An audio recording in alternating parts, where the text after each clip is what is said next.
Prosecutor Dan Webb determines no criminal charges should come from the handling of the Jussie Smollett case. But the special prosecutor's investigation has some strong criticism for how the state's attorney's office prosecuted that case. WGN's Tanya Francisco joins us now with more. It was an exhaustive investigation there, and after conducting 53 interviews and combing through more than 120,000 pages of documents, and that includes text messages and audio recordings, we still don't know how the decision was reached to drop the case against Jussie Smollett. In a 12-page summary of his much larger 60-page report, Special Prosecutor Dan Webb determined there was no criminal wrongdoing, but he did find substantial abuses of discretion and operational failures by Cook County State's Attorney Kim Foxx and her office in its handling of the Jussie Smollett case. The former Empire actor is accused of staging a racist, homophobic attack against himself in January of 2019 to drum up publicity. A grand jury returned a 16-count felony indictment against him, but after initially claiming to have a strong case, Foxx recused herself, and the charges against Smollett were abruptly dropped, with Smollett getting a little more than a slap on the wrist. It was obvious to everyone who had a law license that she had violated the law. It was through the efforts of retired appellate court judge Sheila O'Brien that Webb was appointed special prosecutor to look into the handling of the case. Among the issues Webb investigated, whether Foxx properly recused herself.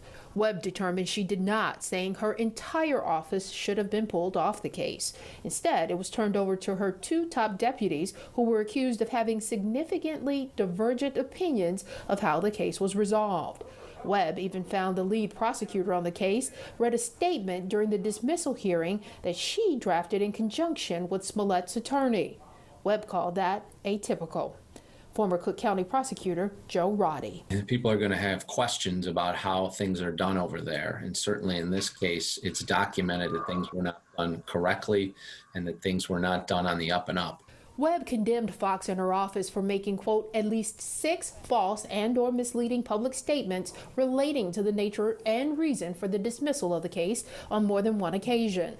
This report puts to rest any implications of outside influence or criminal activity on the part of the Cook County State's Attorney's Office and the Chicago Police Department. The statement goes on to say the Cook County State's Attorney's Office categorically rejects the Office of Special Prosecutor's characterization of its exercises of prosecutorial discretion and private or public statements as, quote, abuses of discretion or false statements to the public.